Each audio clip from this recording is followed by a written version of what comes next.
Ça fait 2 ans maintenant que le groupe est engagé dans cette fabuleuse aventure de Paris 2024. Je pense que nous sommes maintenant vraiment bien perçus comme la banque de référence de l'économie du sport. Nous avons créé, vous le savez, un observatoire de cette économie du sport qui, je crois, a été extrêmement apprécié. Nous avons mis en œuvre une action qu'on appelle Entreprendre 2024 afin que nos clients, mais aussi les entreprises prospects, comprennent que ces Jeux à Paris, en France, en 2024, c'est une véritable opportunité économique. Nous avons créé aussi un fonds d'investissement afin de soutenir les jeunes entreprises qui se créent autour du sport, de l'innovation, de la santé et du digital. Ce volet-là, il fallait l'entamer extrêmement vite pour que nous ayons le temps qu'il trouve toute son efficacité avant 2024. Sur le deuxième volet, qui est l'engagement, nous avons fait beaucoup de choses. Nous avons créé Imagine 2024, il y a eu ce défi qui, je crois, a marqué beaucoup de collaborateurs dans le groupe. C'était en 2019.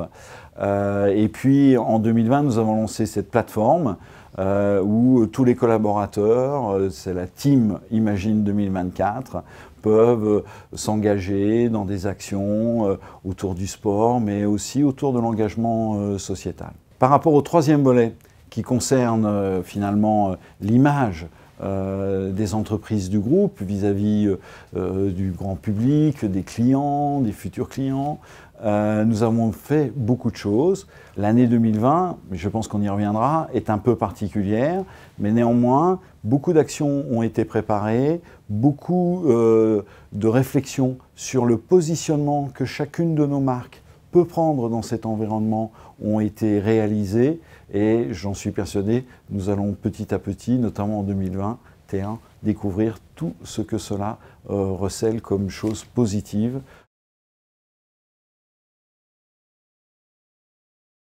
Nous avons su évidemment nous adapter. Je vais prendre quelques exemples.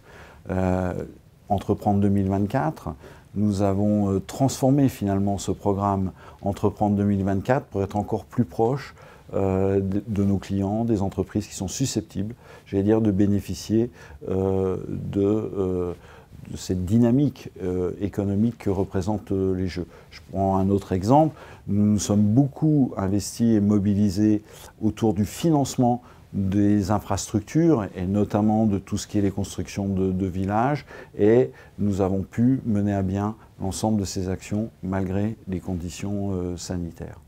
Et puis ça a été aussi l'opportunité sur ce volet de l'économie du sport de démontrer que nous étions là conformément, j'allais dire, à nos valeurs, dans la durée et que ce n'est pas parce qu'il y avait des difficultés que nous allions, j'allais dire, baisser notre niveau d'engagement. Et si on regarde cette année 2020, bien sûr, elle est particulière. Elle va donner encore peut-être plus de relief et de valeur à notre engagement aux côtés de Paris 2024. Et puis, petit à petit, la construction de tout, j'allais dire, le mécanisme que nous avons maintenant imaginé il y a 2 ans.